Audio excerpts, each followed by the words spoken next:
국토교통부가 가덕도 신공항 건설 예산이 28조 6천억 원에 달한다는 보고서를 국회 국토교통위원들에게 제출했습니다.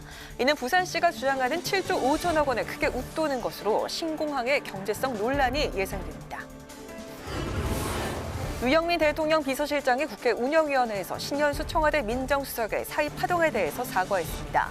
검찰 인사 재가 과정과 관련해서는 문재인 대통령이 인사 발표 전에 승인을 했다고 밝혔습니다. 더불어민주당이 국정원 불법 사찰 의혹 진상규명을 위해 정보 공개 청구와 함께 특별법 제정을 추진하기로 했습니다. 국민의힘은 김대중 정부 때부터 현재까지 모든 사찰 정보를 일괄 공개하라고 요구했습니다. 정치, 사회적 이슈를 분석해보는 뉴스앤 이슈.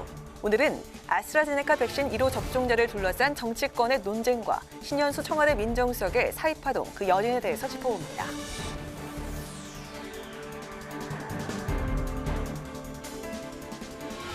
여러분 안녕하십니까? 2월 24일 의정 종합뉴스 뉴스엔 시작하겠습니다. 더불어민주당과 국민의힘이 가덕도 신공항 예비 타당성 면제에 합의하고 사업의 조속한 추진을 위해서 오는 26일 국회 본회의에서의 특별법 제정을 추진하고 있습니다. 그런데 국토부가 당초 예상을 크게 뛰어넘는 총 28조 원가량의 재원이 필요하다며 사실상 반대 의사를 내비치며 해서 가덕도 신공항 특별법 추진에 경고등이 켜졌다는 분석이 나오고 있습니다. 김세정 기자가 보도합니다. 4월 부산시장 보궐선거를 앞두고 민심 잡기에 나선 정치권. 지난주 더불어민주당과 국민의힘이 특혜 논란에도 가덕도 신공항의 예비 타당성 조사를 면제해주기로 합의하면서 상황은 일단락되는 듯했습니다. 특히 이낙연 대표는 2030 부산 엑스포 이전 가덕도 신공항 개항을 재차 약속했습니다. 2030 부산 엑스포 관련 조항이 있든 없든 바로 이번에 우리가 특별법을 약속대로 처리한다는 것 자체가 2030 엑스포 이전에 개항을 하기 위해서 그런 것입니다. 한치도 걱정하지 않으셔도 된다. 이 말씀을 여러분께 드립니다. 감사합니다. 문제는 건설 비용입니다. 국토교통부가 이달 초 국회 국토위 위원들에게 제출한 자료에는 부산시가 추정한 7조 5천억 원보다 20조 이상 많은 28조 6천억 원에 달한다는 내용이 포함된 것으로 알려졌습니다. 또 부산시는 가덕도 신공항은 국제선만 개항하고 국내선은 김해공항을 이용한다는 구상인데 해외 사례를 보면 현실성이 떨어진다는 것이 국토부 판단입니다. 민주당이 주장하는 동남권 관문공항을 만들기 위해서는 군시설과 국내선 시설도 건설해야 하고 이 경우 사업비가 대폭 늘어날 수밖에 없다는 겁니다. 그러면서 국토부는 공무원의 법적 의무도 거론했습니다. 절차상 문제를 인지한 상황에서 가덕 신공항 특별법에 반대하지 않는 것은 이에 해당할 수 있다며 사실상 반대 입장을 드러냈습니다. 앞서 기재부와 법무부도 절차적인 문제를 제기했습니다. 기재부는 가덕도 신공항도 다른 사업과 같이 주무부처의 사전 타당성 검토를 거친 후 예타 조사를 통해 타당성을 검증해야 한다는 의견을 제출했고 법무부 역시 적법 절차와 평등 원칙에 위배될 우려가 있다고 밝혔습니다. 국회방송 김세정입니다. 국회 운영위원회에서는 신현수 청와대 정무수석의 사의 논란과 관련해 국민의힘의 공세가 거셌습니다. 더불어민주당은 과거 국가정보원의 불법 사찰 의혹에 대한 진상규명의 필요성을 강조했습니다. 보도에 박지영 기자입니다. 국민의힘 의원들은 신현수 청와대 정무수석의 사의 논란에 대해 집중 추궁했습니다. 취임 후 국회 운영위원회에 첫 출석한 유영민 대통령 비서실장은 사과부터 했습니다. 작년에 여러 가지 법무와 검찰의 그 피로도를 준 데 이어서 또 그렇게 돼서 참 송구하다는 사과의 말씀을 드리겠습니다. 국민의힘은 검찰 인사 절차의 문제를 제기하며 그 과정에서 신 수석이 패싱된 것 아니냐고 따졌습니다. 유 실장은 패싱 의혹은 사실이 아니라고 설명했고 신 수석의 거취에 대해서는 조만간 결론이 날 것으로 본다고 밝혔습니다. 결재하는 순간이 대통령의 결정이 되는 건데 그 전에 그 인사 내용을 법무부 장관이 발표했다? 지금까지 그랬습니까? 통상 장관, 차관 인사도 그렇게 발표를 먼저 합니다. 승인을 받고. 더불어민주당 의원들은 이명박 정부 시절 국가정보원의 불법 사찰 의혹에 대한 진상규명의 필요성을 강조했습니다. 유 실장은 이 문제에 대해 청와대가 언급하는 것은 적절하지 않다며 말을 삼갔습니다. 또 현 정부에서는 사찰이 없다는 점도 강조했습니다. 국내 정보 조직 자체도 폐지를 시키고 그런 당연히 그런 정보 보고를 받을 이유가 저는 없다고 보고 있고 있습니까? 전혀 보고받는 것도 없고요. 사찰을 안 하는 걸로 알고 있습니다. 운영위는 박덕흠 이상직 의원의 이해충돌 의혹으로 촉발된 국회의원의 이해충돌 방지 법안에 대한 심사에도 속도를 냅니다. 이와 관련해 내일 공청회를 열어 전문가의 의견을 들을 예정입니다. 국회 방송 박지영입니다. 모레부터 코로나19 백신 접종이 시작됩니다. 야권은 국민 신뢰를 이유로 대통령의 백신 1호 접종 공세를 이어가고 있는데 여당은 무책임한 정치 공방이라고 일축했습니다. 장정현 기자가 보도합니다. 모레 국내 첫 코로나19 백신 접종을 앞두고 정치권에서 1호 접종자에 대한 공방이 연일 계속되고 있습니다. 야당은 백신의 안전성을 담보하기 위해 대통령이 가장 먼저 맞으라는 주장인데 오늘 국립중앙의료원 중앙예방접종센터를 찾은 국민의힘 주호영 원내대표는 외국의 경우 1호 접종자는 국가 지도자나 상징적인 사람들이 하고 있다며 대통령 1호 접종 주장을 이어갔습니다. 더불어민주당은 백신이 먼저라는 백드롭까지 내걸던 국민의힘이 이제 와서 백신의 안전성 문제를 제기하는 등 오락가락하고 있다고 비판했습니다. 특히 대통령 백신 1호 접종 주장은 유치하다고 일축하며 방역을 정치 공세에 끌어들이지 말라고 요청했습니다. 방역 전쟁 한복판에서 방역 최종 책임자인 대통령을 흔드는 정치 공세가 계속되고 있습니다. 참으로 개탄스러운 일입니다. 정세균 국무총리도 대통령 백신 1호 접종이란 야당의 주장에 쓴소리를 냈습니다. 정 총리는 백신은 과학임에도 정치가 끼어들어 백신 불안감을 부추기는 안타까운 일이 벌어지고 있다며 최근 백신을 정치화하려는 움직임을 비판했습니다. 여기에다 야당이 주장하고 있는 대통령 1호 접종은 현실화될 가능성이 적어 보입니다. 당장 질병관리청이 우선순위에 둔 백신 접종 대상은 코로나19 치료병원 종사자, 요양병원 시설 입원자와 종사자 등인데다 가장 먼저 시중에 풀리는 아스트라제네카 백신의 경우 현재 만 65세 이상에게 접종이 보류된 상태여서 만 68세의 문재인 대통령은 아스트라제네카 백신 접종 대상에 포함되지 않습니다. 국회 방송 장정현입니다. MB정부 국정원의 민간인 사찰 의혹을 놓고 여야의 공방이 격화되고 있습니다. 민주당 소속의 김경엽 국회 정보위원장이 이명박 박근혜 정부 시기에 국정원의 불법 사찰 문건이 20만 건에 이른다고 밝히자 민주당은 특별법을 추진하는 등 진상규명에 나서겠다고 밝혔고 국민의힘은 선거 개입이라며 강력 반발하고 있습니다. 김동길 기자의 보도입니다. 김경엽 국회 정보위원장은 어제 기자간담회를 열어 국정원의 불법 사찰 문서가 20만 건에 이르고 대상자도 2만 명 이상으로 추정된다고 밝혔습니다. 또 MB정부 당시 정무수석이었던 박형준 부산시장 예비후보뿐만 아니라 박근혜 정부 황교안 전 대통령 권한대행도 보고받았을 가능성을 제기했습니다. 민주당은 즉각 공세 수위를 높였습니다. 특히 박 후보를 겨냥해 문서와 기록이 있어 진실이 백일하에 드러날 일인데 모르쇠로 일관하고 있다며 진실을 밝히라고 촉구했습니다. 당 차원에서는 진상규명 TF 구성과 개별 정보공개 청구, 특별법 등을 추진하고 국회 정보위를 중심으로 사찰 의혹을 철저히 규명하겠다고 강조했습니다.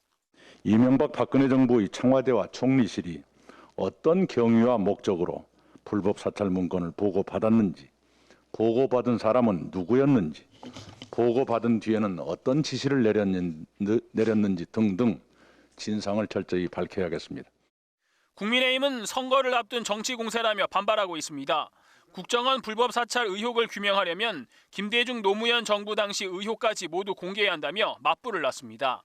국정원이 이명박 정부 이후 자료만 공개한다면 선거에 개입하는 것으로 볼 수밖에 없다고 주장했습니다. 도감청 관련 사항에 대해서 DJ 때부터 지금까지 쭉 전모를 공개하는 건 충분히 가능하거든요. 근데 이걸 선택적으로 어느 정권에 대해서만 밝히는 이런 거는 안 된다는 거죠. 이명박 정부에서 특임 장관을 지낸 이재호 전 의원은 MB정부 때 불법 도청과 사찰은 없었다고 주장했고 박형준 부산시장 예비후보는 민주당의 치졸한 선거 공작에 불과하다고 일축했습니다. 국회 방송 김동길입니다. 국회 과학기술정보방송통신위원회에서 정현주 전 KBS 사장의 방송통신심의위원장 내정과 위원회 구성을 둘러싸고 여야가 설전을 벌였습니다.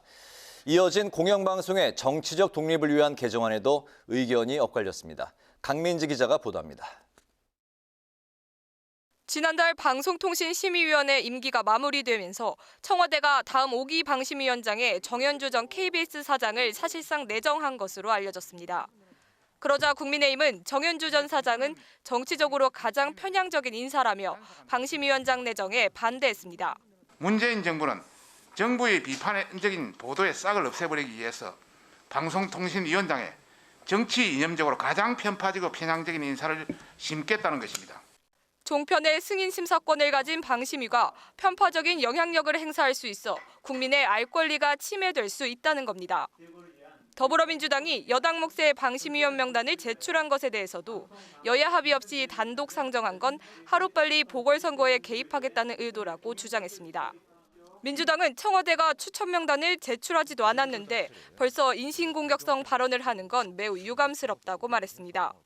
그러면서 출범 기한이 지났는데도 한 달 가까이 새 방심위가 꾸려지지 못한 점은 국회 책임이라며 조속한 방심위 구성을 촉구했습니다.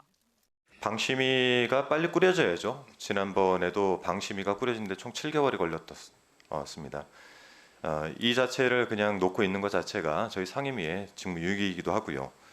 뒤이어 열린 방송지배구조 개편 공청회에서도 여야 입장은 엇갈렸습니다. KBS와 MBC 등 공영방송의 정치적 독립이 최우선 과제라는 데는 뜻을 모았지만 사장과 이사 선임 과정에는 입장차를 보였습니다. 민주당은 사장과 이사회 추천을 현재 방통위가 주관하는 방식에서 전문가나 시민단체 그리고 국민의 참여를 높이는 방안을 제시했습니다.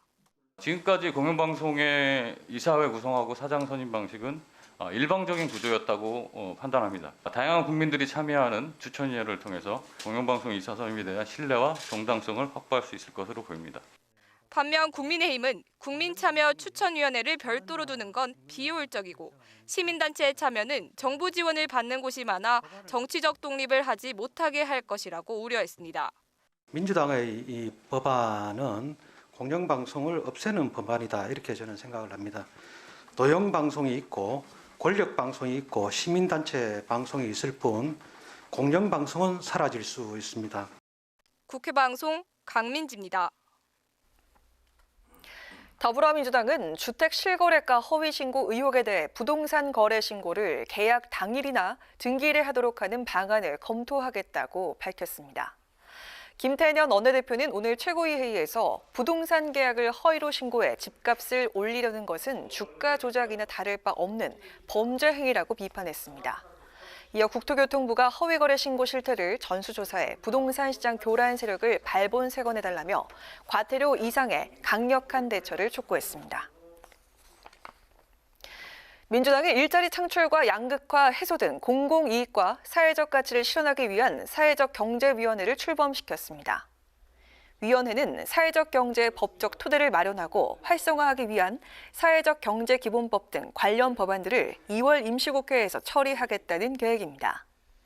민영배 사회적 경제위원장은 각 정부 부처의 사회적 경제 정책을 연계하고 시도 지역의 사회적 경제위원회 조직을 활성화시키겠다고 밝혔습니다. 국민의힘이 야당 교섭단체 몫의 북한인권재단 이사 5명에 대한 추천서를 제출했습니다. 추천 인사에는 김서구 전 통일부 차관과 김태훈 한반도 인권과 통일을 위한 변호사 모임 회장, 박선영 사단법인 물망초 이사장 등이 포함됐습니다.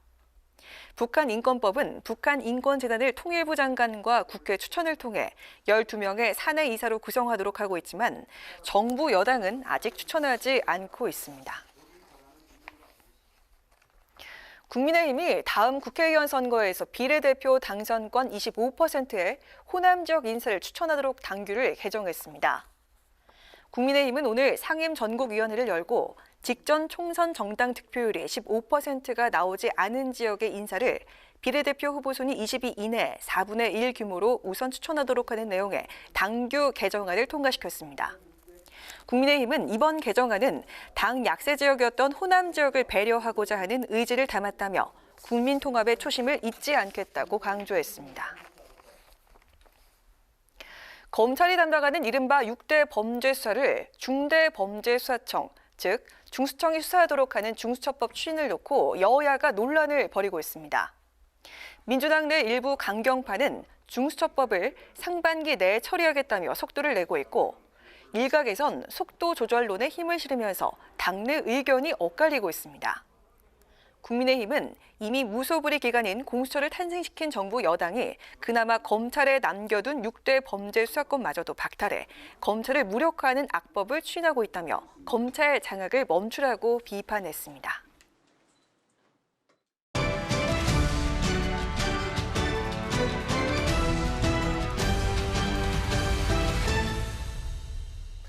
네, 이슈 분석 김희연 기자와 함께합니다. 김 기자, 어서 오십시오. 안녕하세요. 네, 각 당의 서울시장 후보를 뽑기 위한 이제 경선이 벌써 이제 막바지에 왔네요. 네, 그렇습니다. 국민의힘은 이제 3번에 걸쳐서 1대1 스탠딩 토론을 이제 펼쳤는데 토론 점수를 합산한 결과부터 짚어볼까요?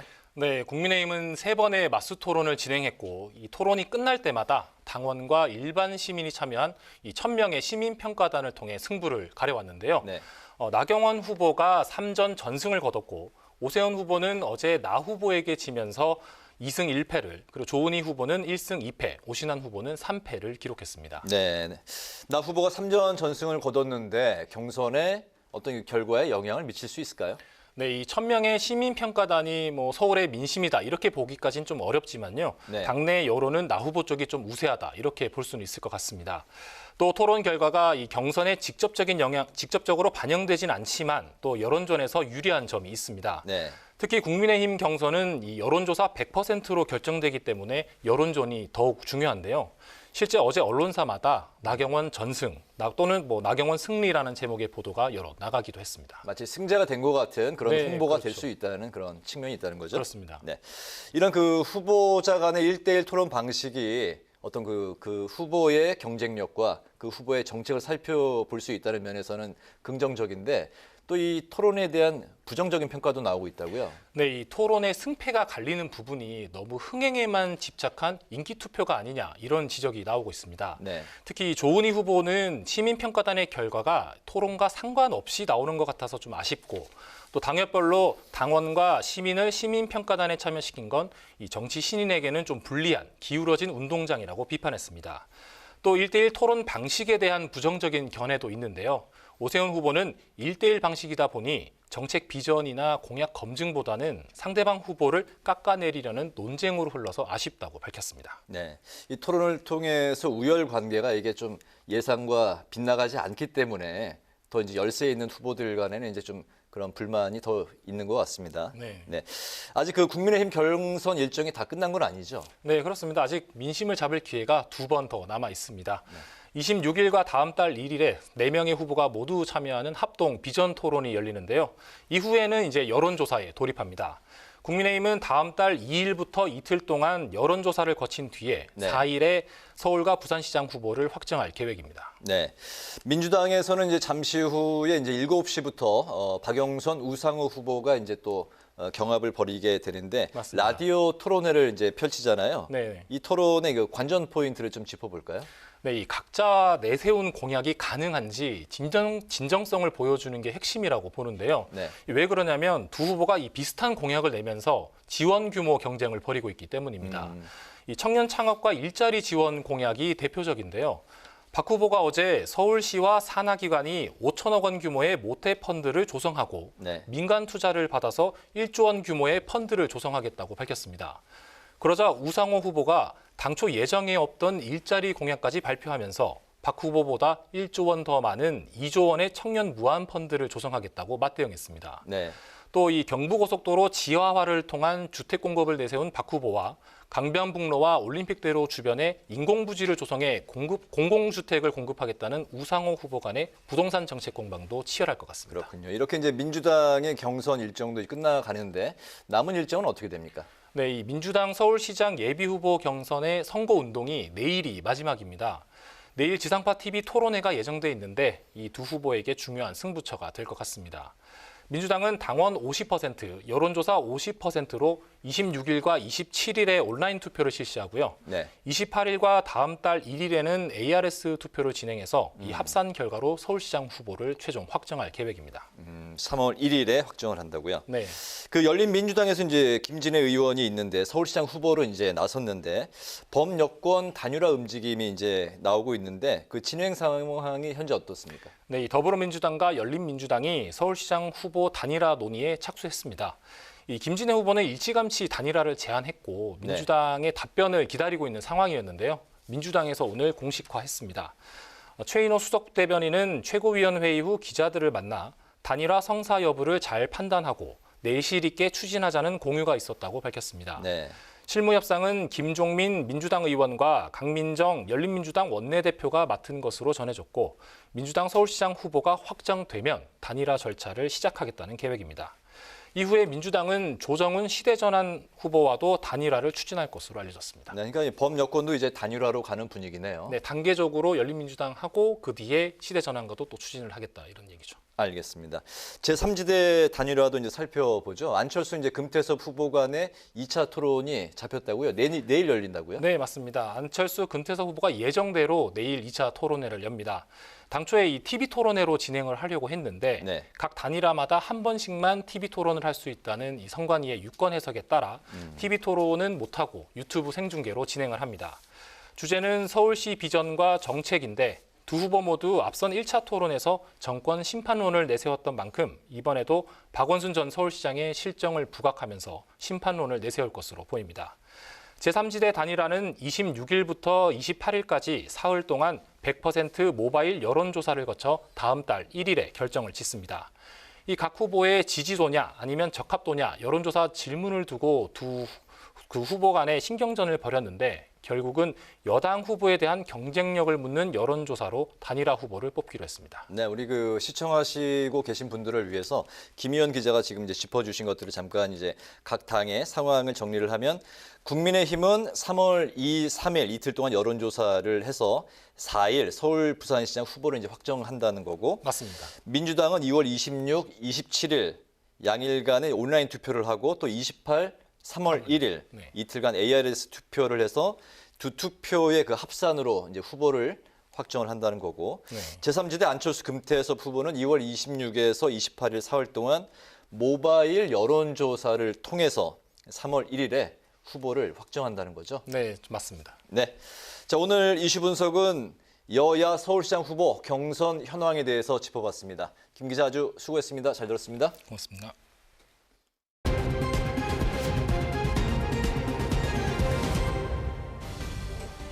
강하랑의 정치톡 시간입니다. 2월 24일 시선을 집중시킨 정치 뉴스는 무엇이었는지 지금부터 만나보시죠. 오늘의 첫 번째 정치톡은요. 걱정 말아요 그대입니다. 누구나 한 번쯤은 따라 불러봤을 국민 위로송, 힐링송이죠. 2004년 전인권의 4집 앨범 타이틀곡으로 처음 발매된 이 곡은요. 따뜻한 가사와 멜로디로 시간을 뛰어넘어 그리고 세대를 뛰어넘어 큰 사랑을 받고 있는데요. 코로나19 사태로 힘겨운 시간을 보내고 있는 국민들에게 따뜻한 위로와 응원을 전하기 위해 이 곡을 리메이크한 주인공들이 있습니다. 과연 그들은 누굴까요?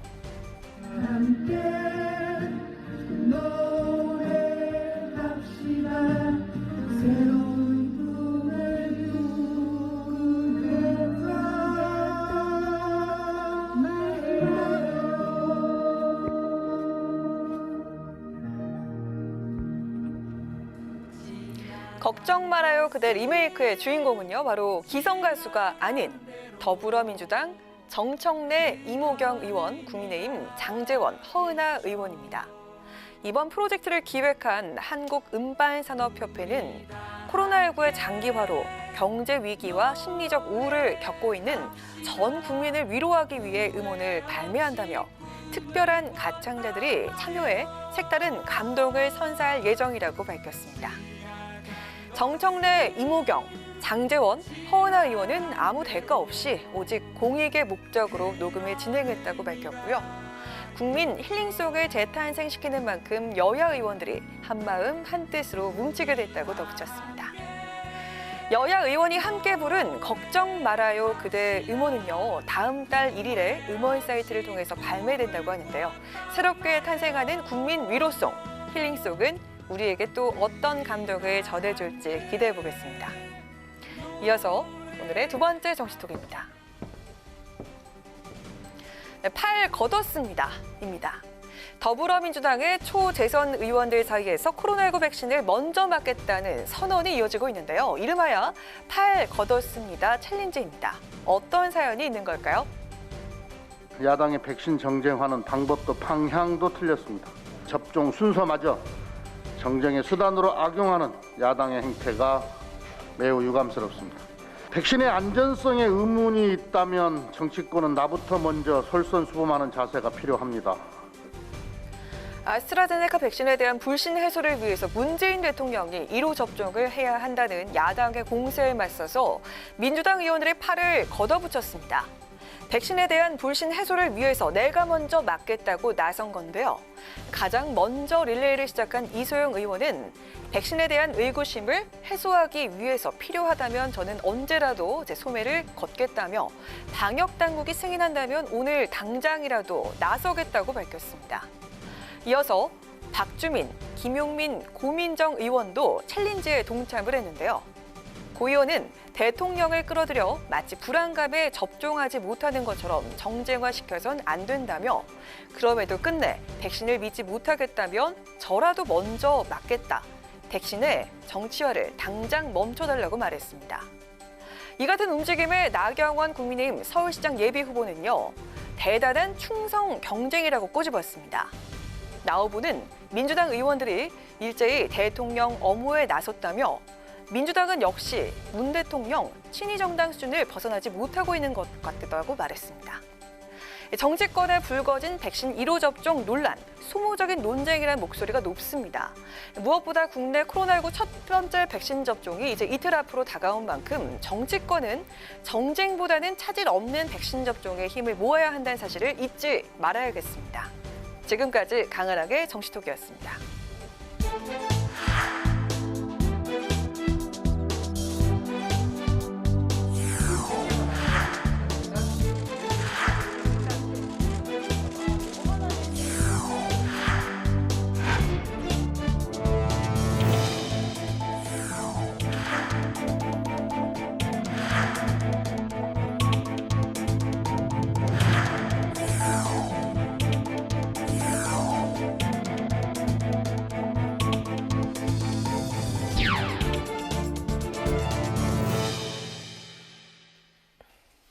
네, 이번 순서는 정치, 사회적 이슈를 분석해보는 뉴스앤 이슈입니다. 매주 수요일 저희와 함께하는 두 분, 최진봉 교수, 장성철 소장 나오셨습니다. 두 분 안녕하십니까? 안녕하세요. 네. 국내 코로나19 백신 접종 이제 26일, 지금부터 이제 이틀 뒤부터 본격적으로 접종이 시작이 되는데요. 이런 상황에서 백신의 효과성 논란이 정치권에서는 대통령 1호 접종 줄다리기로 확전이 되고 있는 양상입니다. 여야의 백신 1호 접종 논쟁 두 분 먼저 어떻게 바라보고 계시는지 저는 대단히 부적절하다고 생각합니다. 왜냐하면 접종 문제, 백신 접종 문제는 방역 당국이 접종을 하도록 또 거기서 계획을 세우고 집행하도록 하는 게 맞다고 봐요. 정치권이 여기 왈가왈부하고 이걸 정치적 이슈로 이용하는 것 자체가 저는 부적절하다고 생각해요. 왜냐면요, 이게 이슈화돼 가지고 뭐 이렇게 자꾸 논란이 되니까 국민들이 불안감이 더 커져요. 방역 당국은 안전하다고 얘기하잖아요. 전문가들이 아스트라제네카나 화이자나 모더나나 지금 우리나라에 수입되는 그런 백신들 모두 다가 안전하게 접종이 가능하다고 얘기를 하고 있는데 그래서 접종률을 높이는 것이 지금 목표인 것이고요. 11월까지 최대 70% 이상은 접종을 해야만 집단 면역이 형성이 돼서 우리가 자유로운 생활을 할 수 있게 되는 거 아니겠어요? 근데 이걸 정치인들이 자꾸 자기들에게 유불리 따져서 이용하고 이걸 이용해서 자신들을 지지하는 지지층의 결집을 시도하려고 하는지 모르겠지만 이렇게 하는 것이 결국은 방역을 허점을 만드는 것이고요. 방역 전체 시스템을 마비시키는 일을 할 수 있다는 것도 고민해 보셔야 돼요. 저는 정치권이 나서서 이 문제 가지고 왈가왈부가 아니다. 방역 당국이 이미 다 어떤 순서로 맞출지를 다 정해놨잖아요. 어떤 방식으로 접종할지도 계획을 세워놨고 그럼 그 계획에 맞게 저는 접종을 하면 된다고 생각을 합니다. 여기서 누가 먼저 맞으면 그게 또 새치기했다고 논란이 되고요. 특혜 논란도 일어날 수 있는 것이고요. 이런 문제 가지고 자꾸 정치적 이슈화하는 것 자체가 저는 대단히 부적절한 일이라고 생각을 합니다. 대통령의 백신 1호 접종을 언급하는 것 자체가 정치 이슈하고 예. 언급할 필요가 없다라는 저는 그렇게 말씀이신 생각합니다. 거죠? 어떻게 보십니까? 최 교수님께서 말씀을 너무 잘해주셔가지고 제가 정말 할 말이 없을 정도입니다. 정치권에서요 이런 말 할 필요가 없어요. 쓸데없는 논쟁입니다. 밥 먹고 그렇게 할 일이 없습니까? 다 본인들은 비전문가잖아요. 본인들이 어떻게 알아요? 이것이 안전한지 안 안전한지. 정은경 청장이 우리나라 최고 전문가 아닙니까? 안전하니까 맞으라고 했잖아요. 65세 이상은 그래도 아직 확인이 안 됐으니까 보류한다고까지 얘기를 했습니다. 그런 논쟁에 유시민 전 의원은 왜 대통령 맞으라고 그러고 정청래 의원은 대통령이 실험 대상이냐 이런 얘기를 왜 합니까? 이건 정말 밥 먹고 할 일 없는 국회의원들이 말싸움하는 거다라는 생각이 듭니다. 네. 예, 여당 의원들이요, SNS에 해시태그를 올렸습니다. 이렇게요. 팔 걷었습니다. 또 불신 대신 백신. 이렇게 챌린지를 하듯이 앞다투어 올렸는데요. 이렇게 백신 먼저 맞기 릴레이 선언을 하고 있는데 이에 나경원 전 의원이 충성 경쟁이냐, 문 대통령 친위 정당 수준을 벗어나지 못하고 있다. 이렇게 비판을 했습니다. 어떻습니까? 저는 둘 다 비판하고 싶어요. 해시태그 운동 이거요. 백신을 먼저 맞고 싶어가지고 좀 불안한 분들 이런 해시태그 운동 한다고 그래서 먼저 맞춰주겠습니까? 이렇게 되면은요. 그러면은 국민들은 아니 의원들은 먼저 맞을 수가 있나? 이런 또 생각을 하게 될 거예요. 이런 일 하지 마세요. 여당 의원들도. 그리고 나경원 의원도요. 당연히 여당은 대통령을 보호하는 게 목적이죠. 그러면 대통령을 욕합니까? 야당이? 아니 여당이? 이건 말이 안 되는 일이에요. 비판을 위한 비판이다라는 생각이 들고요. 네. 거듭 앞에서 말씀드렸지만 국회의원들, 정치인들은 이 백신 문제와 관련해서는 입 다물어라 라고 저는 말씀드리고 싶습니다. 네네. 최 교수님? 제가 장 소장을 좋아하는 이유가 바로 이런 점입니다. 동의하십니까? 이 부분에는 완전 동의하시는 그러니까 저는 아까도 말씀드렸잖아요. 정치권이 이걸 나서서 얘기하는 순간 이 자체가 상당히 국민들한테 불안감을 조성하는 거예요. 그러니까 정치권은 백신을 많은 사람이 맞아서 집단면이 형성될 수 있도록 도와주는 일에 적극적으로 나서야 됩니다. 네. 정책을 위반하거나 아니면 지원하거나 아니면 방역당국이 요청한 어떤 절차적 문제들을 정치권에 나서서 할 수 있으면 그것도 하고요. 캠페인에 적극 나서는 것도 저는 필요하다고 보고요. 네. 이런 일을 해야지 자기들 유불리 따져서 이렇게 얘기하게 되면 이게 전체 방역에 상당히 큰 부담이 돼요. 네. 그래서 저는 장 소장이 얘기했던 것처럼 기본적으로 정치권은 이 문제에 있어서는 나서지 말아야 돼요. 네. 나서는 순간 더 혼란이 일어나고 그 혼란이 결국은 국민 전체의 불안감으로 커지게 되고 백신 접종을 꺼려할 수 있는 요소로 작용할 수 있거든요. 네네. 그러니까 정치인들 다 여야가 자기 유불리 때문에 이런 일을 하는 거거든요. 결국은. 네. 그게 얼마나 나쁜 행동이냐는 걸 깨달았으면 좋겠어요. 네. 국민들이 정치를 불신하고 국회의원들에서 불만을 갖는 이유가 이런 이유거든요. 선거 앞두고서 이런 일에 자꾸 나서서 얘기하는 거 내가 먼저 맞겠습니다. 형수장 얘기했던 건 그런다고 안 맞춰줘요. 맞을 수도 없고요. 네. 그런 행동도 결국 정치적 메시지라고 저는 보거든요. 그런 부분들이 결국 국민들로 하여금 여러 가지 분란을 일으키고 또 갈등을 조성해서 그것이 결국은 백신 접종을 못하게 만드는 요소로 작용할 수 있다는 점을 깨달았으면 좋겠습니다. 네, 이렇게 최 교수님이 좋아한다는 표현을 해주셨는데 화답을 한번 해주시죠. 저는 별로 좋지는 않습니다. 그래도 저는 돌아오네요. 좋아합니다. 장 소장을. 어쨌든 이 부분에 있어서 백신 접종을 갖고 정치 이슈화 시키는 부분에 대해서는 두 분 다 이제 비판의 말씀을 이게 하셨는데 합리적인 국민들의 판단일 것 같아요. 네네. 기본적으로 비전문가들이 자꾸 얘기하면은요 혼란만 가중될 수밖에 없거든요. 네. 그러니까 이런 부분에 대해서 조용히 있었으면 좋겠어요. 알겠습니다. 그래서 이제 이런 상황에서 제가 이 질문을 하나 더 드리면 네. 두 분한테 좀 이렇게 욕을 먹을 것 같기도 한데 하나 질문을 더 질문이죠? 드리겠습니다. 뭐냐면 이런 이제 공방 상황에서 또 청와대가 이제 언급한 게 있거든요. 국민적인 불신이 있다면 1호 접종을 마다할 이유가 없다. 그렇지만 현재는 검토하고 있지 않다. 이제 이렇게 밝혔는데 백신의 이런 그 여야의 그 논란과 또 공방을 잠재우기 위해서라도 문재인 대통령이 1호 그 접종자가 돼야 한다. 뭐 이런 주장에 대해서는 뭐 좀 어떻게 생각을 해요? 저는 그게 또 다른 논란을 불러일으킬 수도 있는 부분이라는 생각이 들어요. 저는 이제 청와대가 밝힌 것처럼 정말 백신을 맞으려고 하는 부분들이 낮고 비율이 낮아서 백신을 좀 더 맞도록 독려하기 위해서 필요하다면 대통령이 맞을 의향이 있다고 얘기한 거잖아요. 네. 근데 지금 상황은 그렇게 왜냐하면 1차적으로 접종을 맞을 대상에 대해서 조사를 해봤더니 90% 이상이 맞겠다고 응답을 했어요. 네. 그러니까 우리나라는 다른 나라에 비해서 접종 하려고 하는 의향이 높다고 볼 수 있을 텐데 그런 상황이고 또 지금 아스트라제네카 같은 경우에는 65세 이상은 접종을 안 하기로 했어요. 대통령 연세가 68세입니다. 그러면 접종 대상도 아니에요. 네. 접종 대상도 아닌 분을 또 맞추면 이게 논란이 될 수밖에 없지 않겠어요. 그러면 65세 중에 맞고 싶은 분들은 왜 나는 안 맞춰줘? 그러면 대통령이라고 먼저 맞는 거야? 이런 불만의 목소리가 또 안 생기겠습니까? 저는 네. 충분히 생길 수 있다고 생각해요. 네.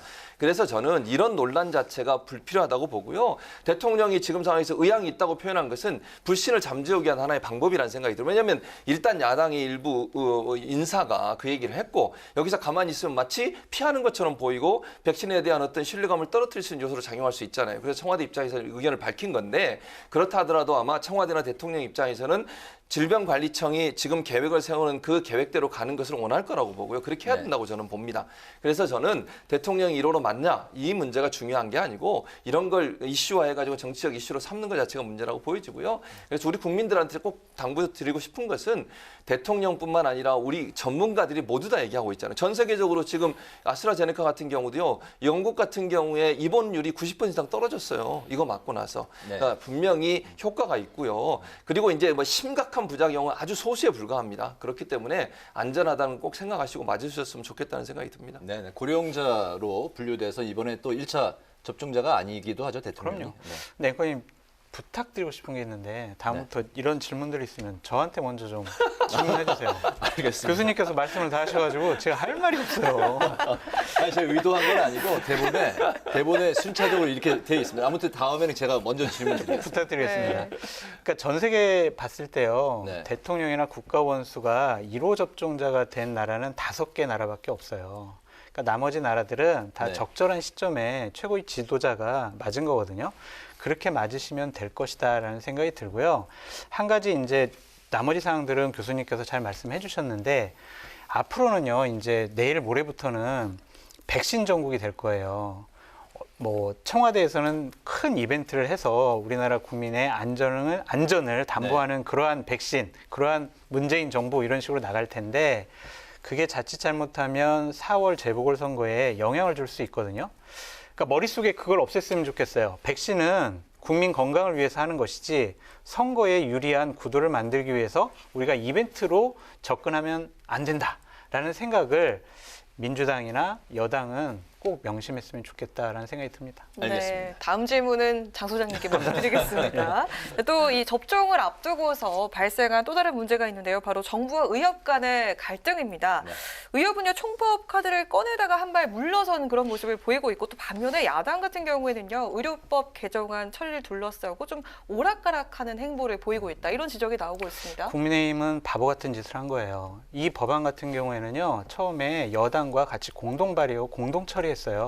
그런 상황에서 김종인 비대위원장이나 지도부가 왜 갑자기 이러한 어려운 시절에 의사의 심기를 건드려 하면서 이러한 법안 처리에 대해서 좀 반대하는 입장을 내세웠거든요. 이것이야말로 오락가락한 행보죠. 이거는 당이 뭔가 잘못 돌아가고 있다는 증거가 될 수밖에 없어요. 네.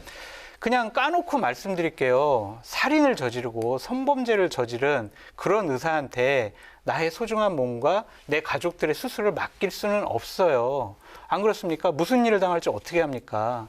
그렇기 때문에 이러한 법안 같은 경우에는 형평성 차원 그런 거 말고 정말 원래대로 그냥 서로 여야가 합의한 대로 처리하면 되지 다른 식의 접근 방법 아니 여당이 지금 왜 의사의 심기를 건드리고 의사 힘든데 왜 의사 배려해줘야지 왜 이런 법안을 이 시점에서 왜 처리하려고 그래 이런 식의 접근 방법은요 국민의 민심으로부터 점점 멀어지는 그러한 발언이고 선택이다라고 말씀드려요. 알겠습니다. 네, 최 교수님. 네, 저는 장 소장의 말에 100% 공감을 하고요. 제가 웬만하면 잘 공감 안 하지 않습니까? 100% 공감하고 국민의힘의 비대위원들이든 의원들이 들었으면 좋겠어요. 저 말을 꼭. 그러니까 본인들이 합의해서 처리한 거고요. 네. 이게 2000년 전에는 이미 있었어요, 법에. 근데 2000년 때 이게 그때도 의사협회에서 강력하게 막 항의하고 이래가지고 빠진 거거든요. 이거 네. 다시 들어온 거고요.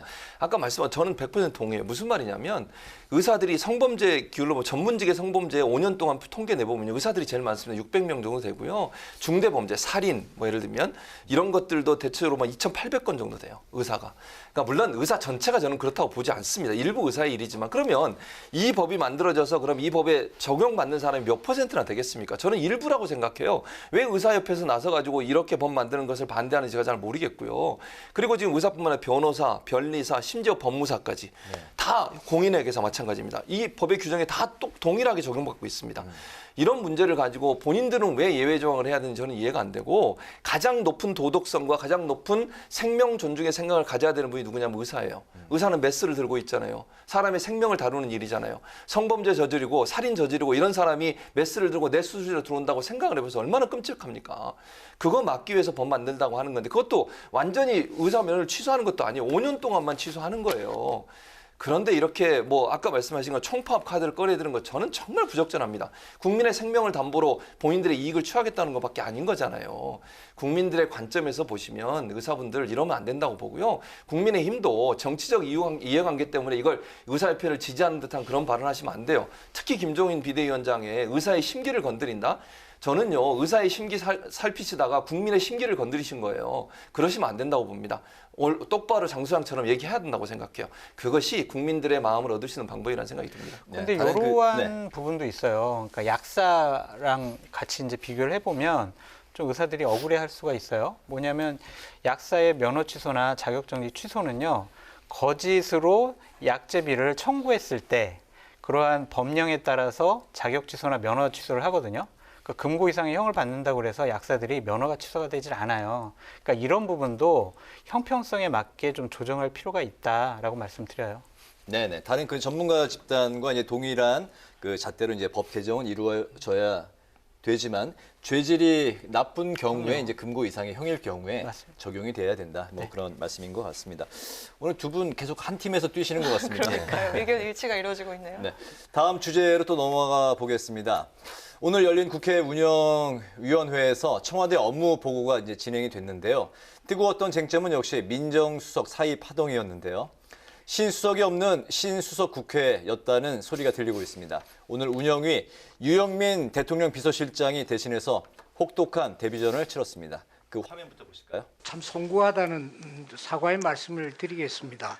앞으로 그러면 신수석 거치는 어떻게 되는 건가요? 한시적으로 지금 하는 건가요? 아니면은 그거는 뭐 저 모릅니다. 대통령께서 일임을 했기 때문에 또 해야 될 일이 중단이 되지 않아야 될 거고 여러 가지 아마 고려하리라 생각을 하고요. 네, 신현수 청와대 민정수석이 업무에 복귀했지만 여전히 이어지고 있는 상황인데요. 신수석 거치 결정이란 이제 공을 넘겨받은 이제 문재인 대통령인데 대통령은 침묵으로 현재 그런 모양새인데 대통령이 이렇게 침묵하는 이유 어떻게 보십니까? 이번에 장성철 소장님. 마음에 안 든다는 겁니다. 기본적으로 작년 우리 생각을 해보자고요. 김상조 정책실장과 홍남기 경제부총리가 사의를 표명했어요. 근데 대통령께서 그 다음 날 바로 신임을 한다. 계속 같이 일을 해달라라고 신임의 의사를 표명하셨거든요. 근데 오늘까지 지금 3일째인데 대통령께 일임된 이러한 신임 문제를 아무 말씀 안 하시는 것은 마음에 안 든다라는 뜻으로 읽혀집니다.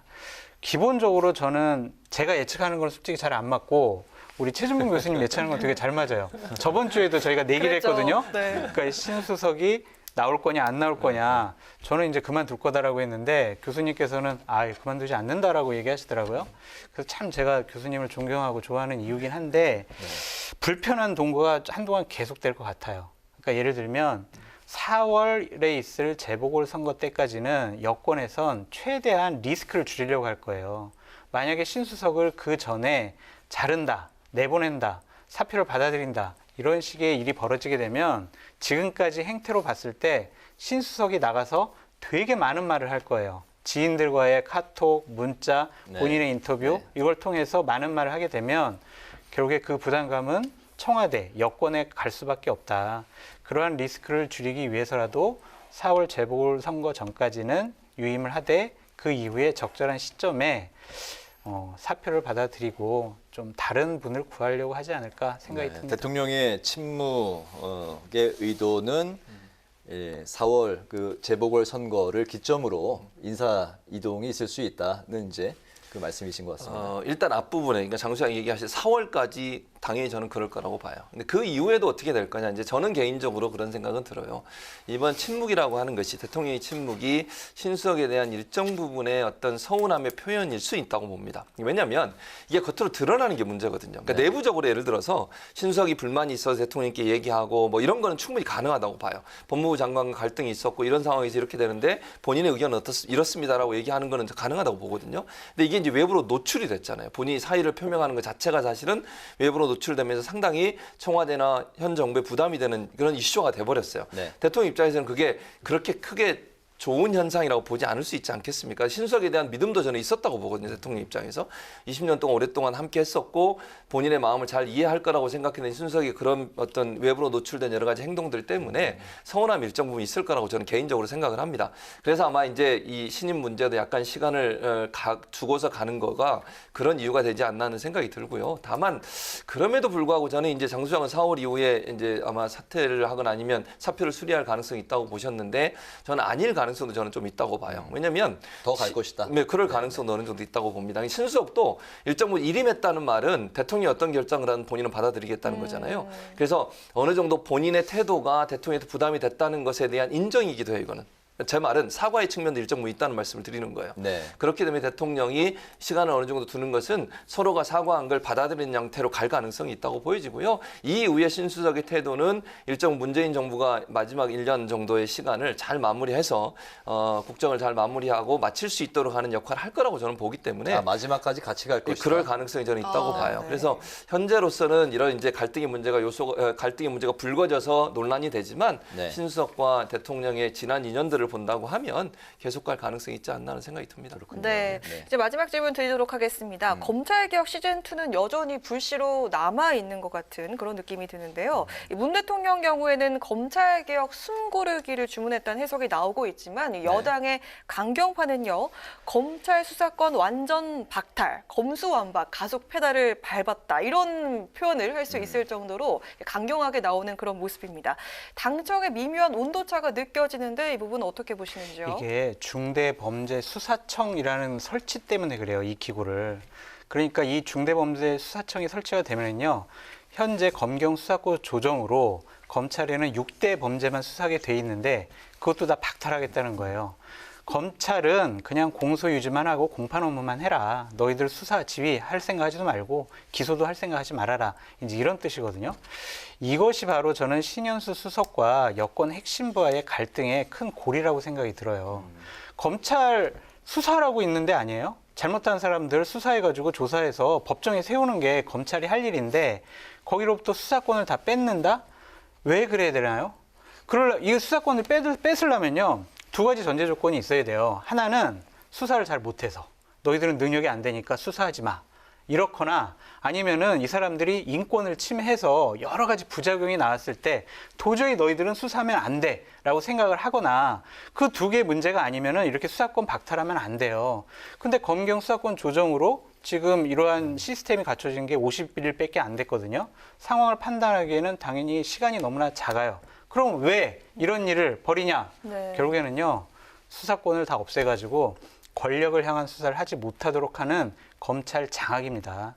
강하라 앵커님께서 검찰개혁 시즌2라고 얘기하셨지만 저는 검찰 장악을 위한 시즌2가 지금 여권에서 벌어지고 있다라고 말씀드려요. 네네, 어떻게 보십니까? 일단 그러니까 장 수장이 얘기했던 중에 물론 이제 본인이 의도하지 않게 얘기했는데 기소권은 그냥 갖고 있는 거죠. 기소권과 그다음에 공소유지권은 검찰이 갖고 있고 수사권을 이제 제하겠다 이런 얘기인데 저는 일단 이게 민주당 전체 의견이라고 보지 않아요. 첫째 제가 보는 관점은. 그래서 TF팀에 있는 분들이 이제 이런 얘기를 하세요. 근데 저는 민주당이 이걸 과연 받아들일까? 저는 좀 의문이거든요. 그래서 장 수장이 우려하는 것처럼 이게 검찰 수사권을 완전히 배제시키는 일이 당분간 일어날 가능성은 낮다고 봅니다. 그러니까 수사청이라고 얘기하는데 중대범죄수사청을 만드는 법안들이 발의가 될 수는 있지만 이게 민주당 안이 돼가지고 통과될 가능성은 아직은 저는 낮다고 봐요. 왜냐하면 지금 얘기한 것처럼 검경 수사권 조정이 된 지가 얼마 안 됐어요. 이게 어떤 효과를 낼지 아직 몰라요. 좀 시간을 지나봐야 되는 거잖아요. 그래서 검찰이 정말 예컨대 6대 중대범죄, 6개 중대범죄에 대해서 수사를 계속 할 수 있는데 이게 또 다른 형태의 어떤 어떤 그 잘못된 관행이 나온다면 거기에 대해서 문제를 제기할 수는 있지만 지금 얼마 되지도 않은 상황에서 또다시 검찰의 수사권, 6대 범죄에 대한 수사권까지 완전히 박탈하는 것 자체는 상당히 부담이 될 수 있고 저는 검찰이 일단 모든 수사 기능을 완전히 없애는 건 개인적으로 저는 찬성하지 않습니다. 네. 그런 차원에서 본다고 하면 좀 지켜봐야 된다 이거는. 몇몇 의원들이 이런 주장을 하지만 이게 민주당 안이 돼서 처리될 가능성은 아직까지는 낮은 상황이다. 그렇게 말씀드릴 수 있습니다. 네, 알겠습니다. 지금까지 대통령 1호 백신 접종 논란 그리고 아직까지도 수그러들지 않고 있는 신현수 민정수석의 사의 파동 그리고 마지막으로 이른바 검찰개혁 시즌2에 대한 여야의 공방까지 함께 짚어봤습니다. 성공회대 최진봉 교수, 장성철 공감과 논쟁 정책센터 소장과 함께 이야기를 나눠봤습니다. 오늘 말씀 고맙습니다. 네, 고맙습니다. 감사합니다. 내일은 전국 곳곳에 비가 내리겠습니다. 오전에 호남 서해안을 시작으로 오후에 그 밖에 많은 지역으로 확대가 되겠는데요. 예상되는 비의 양은요, 5에서 20mm 정도로 그리 많진 않겠습니다. 내일 아침 기온은 대부분 영상권을 보이면서 크게 추진 않겠고요. 낮에는 포근한 날씨가 이어지겠습니다. 네, 오늘 뉴스엔은 여기까지입니다. 국민의 국회를 위해서 내일도 뉴스엔이 함께하겠습니다. 시청해주신 여러분 고맙습니다.